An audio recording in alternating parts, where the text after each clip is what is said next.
तो अभ्यर्थी यूज करते हैं, यानी कि वर्तमान में कोई भी व्यक्ति अभ्यर्थी नहीं है और विड्रॉल से कोई व्यक्ति अभ्यर्थी नहीं रहेगा, तो अभी कोई व्यक्ति किसी भी निजी जमीन पे किसी प्रकार की प्रचार सामग्री नहीं लगा सकता।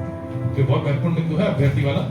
आपके अभ्यर्थी की सूची हम लोग प्रकाशित करेंगे, आपको जानकारी देंगे, वो आपकी 9/5 को फाइनल होगी। मतदान की तिथि हम लोगों के लिए 25 मई है। इसकी रिपोर्ट हमसे डेली बेसिस पे राज्य निर्वाचन मुख्य निर्वाचन आयुक्त को भेजना है। और इस जिले के अंदर भी आपको जानकारी हम दे देते हैं, हालांकि आपको पहले से भी हमने दी है प्रेस कॉन्फ्रेंस के माध्यम से। इस जिले में 3 लोकसभा पड़ती, 3 लोकसभा का पार्ट पड़ता है। 2 लोकसभा के निर्वाची पदाधिकारी हमारे यहाँ पे जिले में बैठते हैं।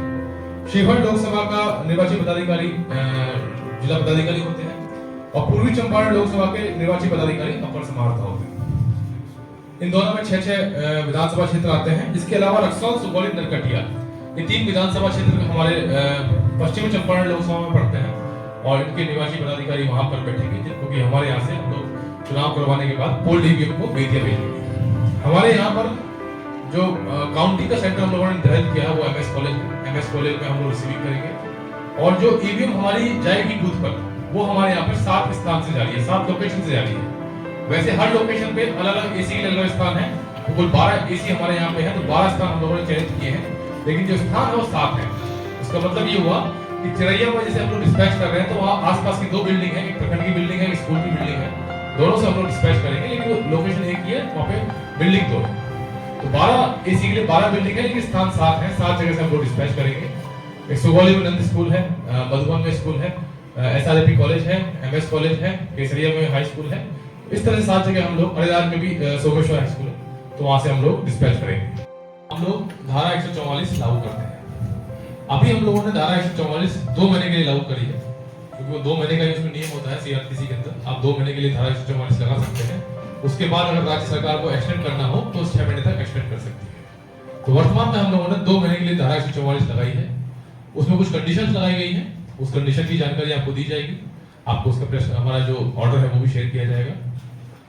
इसके अलावा आज के दिन से ही आचार संहिता लागू हो जाती है। तो आचार संहिता के कई बिंदु हैं, उन सभी बिंदुओं को लागू करने के लिए हम लोगों ने सभी संबंधित जो ग्रुप हैं, यानी राजनीतिक दल हैं या हमारे मीडिया के बंधु भी हैं, आम जनता है, हमारे सरकारी कर्मी हैं, उन सभी को हम लोगों ने एक निर्देशित कर दिया है, लेकिन तुम सब लोग निर्देशित कर रहे हैं, उसकी जानकारी आपको दी जाएगी कि ये बिंदु आचार संहिता के हैं।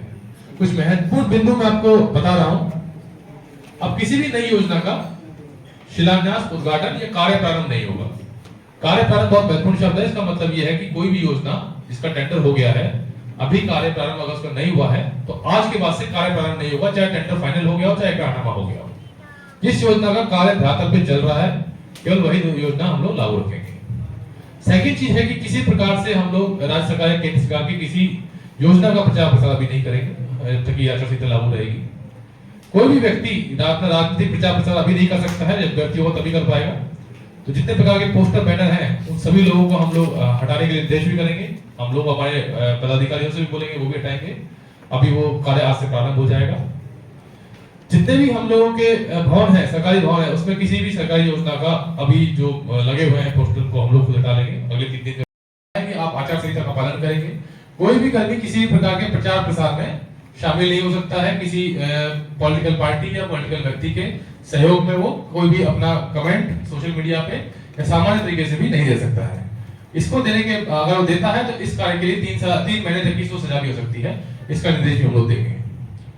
जो भी व्यक्ति इस समय कार्य कर रहा है सरकारी तौर पर, वो सभी अभी ईसीआई के अंदर काम करेगा और ईसीआई ने बड़ा करार निर्देश दिया है, आज भी बोला है बीसी के माध्यम से। किसी पोलिंग पार्टी के लोगों के लिए लोग बुलाते हैं और लोग एब्सेंट रहते हैं, तो निर्देश ये प्राप्त हुआ है कि आप पहले एफआईआर करिए, बाद में आप जांच करिए। कोई भी व्यक्ति बिना जानकारी के, बिना सूचना के किसी भी निर्वाचन के कार्य से अगर अपने आप को अलग रखता है बिना सूचना के, तो उस पर एफआईआर की कार्रवाई की जाएगी, ऐसा हमको डायरेक्शन मिला है। 89,693 निर्वाचक अभी हैं, लेकिन कोई भी व्यक्ति अपना नाम अभी भी ऐड करा सकता है और नॉमिनेशन का जो आखिरी दिन होता है तब तक हम लोग नाम ऐड करते हैं। यानी अगर किसी को लगता है कि उसका मतदाता सूची में नाम डिलीट हो गया है, नहीं है, तो अभी भी उसके पास ऑप्शन है, वो अपना नाम ऐड करा सकता है। लेकिन नॉमिनेशन के आखिरी दिन के बाद कोई नाम हम लोग इसमें ऐड नहीं करेंगे। चुनाव वही होगा जो नॉमिनेशन का आखिरी दिन होगा, उस दिन जो वोटर लिस्ट होगी उसी में चुनाव होगा। तो ये आम जनता से भी अनुरोध करते हैं कि अपना अपना वोटर लिस्ट में नाम चेक कर लें। सभी लोगों को इसमें मतदान भाग लेना है, तो सभी लोग इसको चेक कर लें, और जिसका नाम अगर नहीं है तो कृपया करके नाम ऐड कर सकते हैं, उनको दिक्कत नहीं है।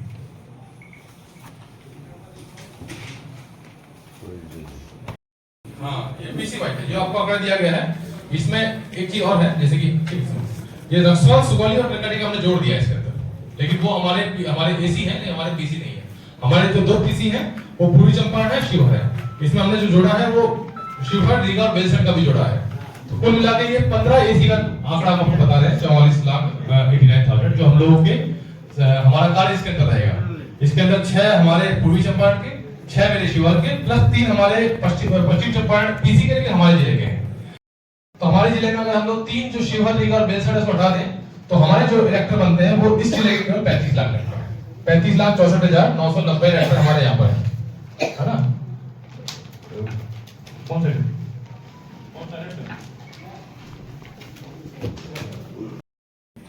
गंभीर शीर्ष के कांडों में वांछित या फिरार अभियुक्त एवं वारंटियों की गिरफ्तारी हेतु अग्रतर कार्रवाई की जा रही है। एक स्पेशल एस ड्राइव भी चलाया जा रहा है, अभियान चलाया जा रहा है। इसके तहत माननीय न्यायालय द्वारा प्राप्त कुर्की का निष्पादन ये हमारी प्राथमिकता है, और इसकी भी डिस्पोजल जल्द से जल्द शून्य कर दी जाएगी। जितना पेंडिंग है वो सारा आपका कंप्लीट कर दिया जाएगा।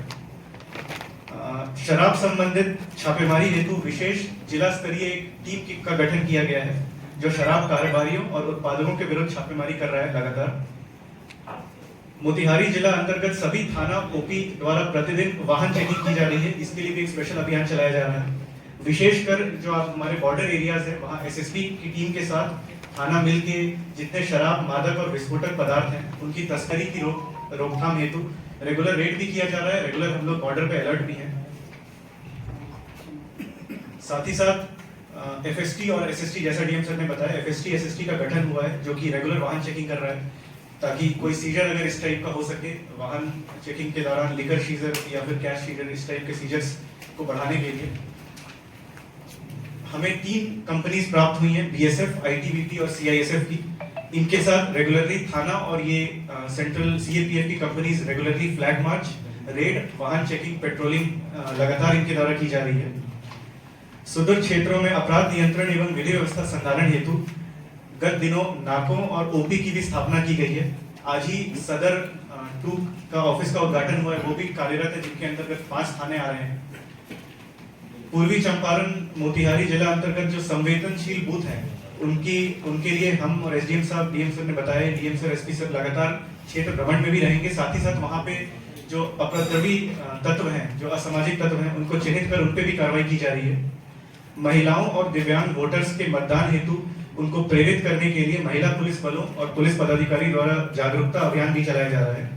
साथ ही साथ सोशल मीडिया मॉनिटरिंग हेतु 24 घंटे लगातार मॉनिटरिंग हो, इसके लिए एक सोशल मीडिया सेल का भी गठन हुआ है। धन्यवाद। आप फिक्स कर लीजिए, क्योंकि कई बार मीडिया वाले शिकायत करते हैं कि हम लोग समय नहीं पाते हैं, हम लोग फील्ड में होते हैं, मिल नहीं पाते हैं, तो उनको बता दीजिए कि कब उनसे मिलने वाले हैं और समय निर्धारित कर दिए इस टाइम पे वो लोग आ सके। तो 5 पीसी हम लोग कंपल्सरी करेंगे। तो पहली पीसी तो आज हुई है, इसके अलावा भी हम 5 और करेंगे। तो नोटिफिकेशन के दिन, जिस दिन हम लोग नॉमिनेशन स्टार्ट करेंगे उस दिन हम लोग उससे पहले एक पीसी करेंगे, आपको जानकारी देंगे कि नॉमिनेशन कब से कब तक है, क्या क्या उसमें हम लोग चेकलिस्ट रखेंगे, वो सारी जानकारी आपको देंगे। लास्ट डेट ऑफ विड्रॉल जिस दिन हो जाएगा और हमारे अभ्यर्थी फाइनल हो जाएंगे उस दिन हम आप लोगों के साथ पीसी करेंगे। उसके बाद है कि जब पूरा प्रचार खत्म हो जाएगा, समाप्त हो जाएगा, जो 48 घंटे पहले, उस दिन हम आपको बताएंगे अभी तक कितनी कार्रवाई हुई, क्या स्थिति है। पोलिंग जब समाप्त हो जाएगी, जिस दिन पोल खत्म हो जाएगा उसके अगले दिन हम आप लोगों के साथ पीसी करेंगे और पोलिंग में क्या हुआ, कहाँ पे गई पोल हुआ कि नहीं हुआ, कहीं पे कोई कार्रवाई हुई कि नहीं हुई, ईवीएम बदली गई, वो सब जानकारी आपको देंगे।